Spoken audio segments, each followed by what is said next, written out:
Akshay, I'd like to begin with you. You're at the Chhatarpur forest. Now, viewers may be wondering why I'm able to so easily walk into the house here without any problem. There's zero police protection, by the way. In this entire lane and the stretch, there isn't a single cop present. And there's a reason for that. The cops believe that there's no more evidence left at Aaftab's house because he wiped it all away. Whereas where you're standing, Akshay, it's believed that that's where the remains of Shraddha could be, at the Chhatarpur forest, which is why almost all the time there's activity there, Delhi cops going in and out. What do you know as far as the recoveries are concerned in the last few hours, in the last 24 hours? Well, as far as the recoveries from the forest of Chhatarpur, there have been very less recovery now in the past 2 days, in fact, and that is exactly the problem for police, because they are combing the entire area. They are now cutting the bushes at and some small parts of the trees as well, in order to find and rather make some headway into the deeper parts of the forest. Now, if we talk about the forest, there is a trail that goes into the forest, and at dark, that area has been made inaccessible because there are a lot of snakes there, and there is a lot of risk if a person goes there at night, and that exactly is what shocks the police, that Aaftab used to go there at about 2 a.m. at night, and that is extremely, in fact, very feared about this entire incident, that he used to walk from Chhatarpur at his residence and walk into this forest every day for about a period of 15 to 20 days, carrying human flesh in the polythene bags that he had packed, and he used to dispose them here, and still he never came across any beat officer, any security arrangement, or no neighbor, nobody who was living there in that particular area ever suspected, or rather ever saw any sort of a movement. This is how sophisticated this entire operation by Aaftab was, as far as the execution of this particular crime is concerned, and that in fact is the reason that police is struggling extremely hard to find any sort of evidences now. Initially, the bones that were recovered from the forest were found somewhere near the pond that is there, and now police comes there every day, tries to find the remains, the leftover remains of Shraddha's body. But in the past 2 days, nothing but disappointment is what police is finding as well, because everything that had to be found has already been found by the police, and that is the question, that whether there is some other area as well where the body parts of Shraddha Walkar have been disposed by Aaftab, and that is the reason the police is seeking a narco test to ensure that everything that is available, every little minor detail they want to get out of Aaftab, so that they can in fact allocate all of their resources and rather speed up the investigation that is going on right now.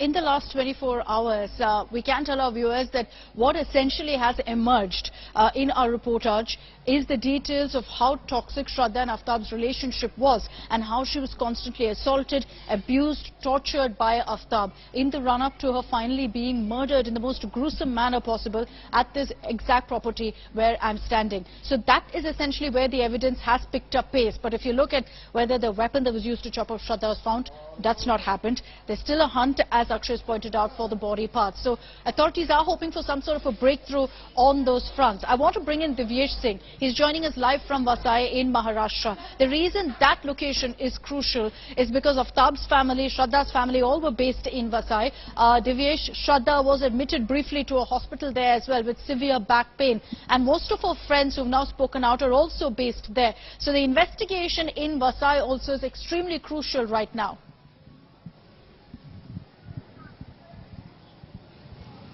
Well, Akshita, Vasai is the place where Shraddha used to stay with her parents. Aaftab used to reside with her parents when in 2019 Aaftab and Shraddha moved and lived in together. They were residing in Vasai in 2 flats in Vasai, one in Naigaon, in the neighboring town of Naigaon, and from here they left for Delhi in early 2022, after which they decided to stay back in Delhi. They rented out a flat, and that is where Shraddha was murdered by Aaftab.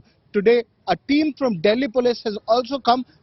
Let me ask my camera person Faraj to show the police unit, the crime detection unit of Meera Bhayandar crime branch, where 2 officers from Delhi police are right now present. They are recording statements of the police team from Vasai, which was investigating the missing complaint filed by Shraddha's father.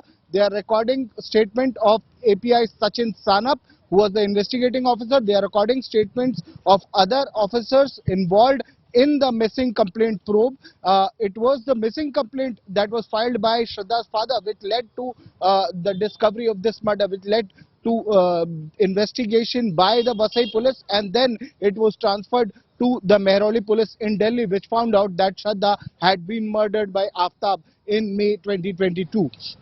Shraddha and Aaftab were in an abusive relationship. That's Aaftab repeatedly abused Shraddha, he assaulted her, and that led to her injuries. And you know, there's clear evidence of that's emerged in the form of WhatsApp chats, in the form of pictures also of Shraddha all bruised and battered. Thanks, Divyesh, for joining us with those details. I'd also like to thank Akshay for getting us that update from the Chhatarpur forest on the police's investigation so far.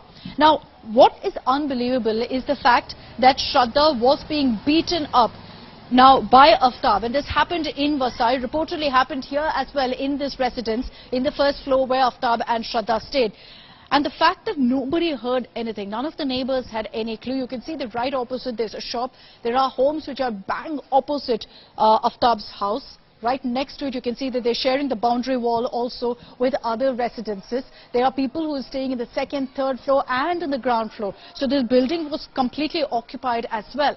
And yet Aaftab and Shraddha reportedly were so private that nobody ever saw them coming in or going out. Aaftab every day in May, after murdering Shraddha, would step out at 2 a.m. from this home. Obviously in this area, which is full of residences, as you can see, at 2 a.m. relatively quiet. So he'd get away with coming out, go for a drive, go all the way to Chhatarpur forest and then come back.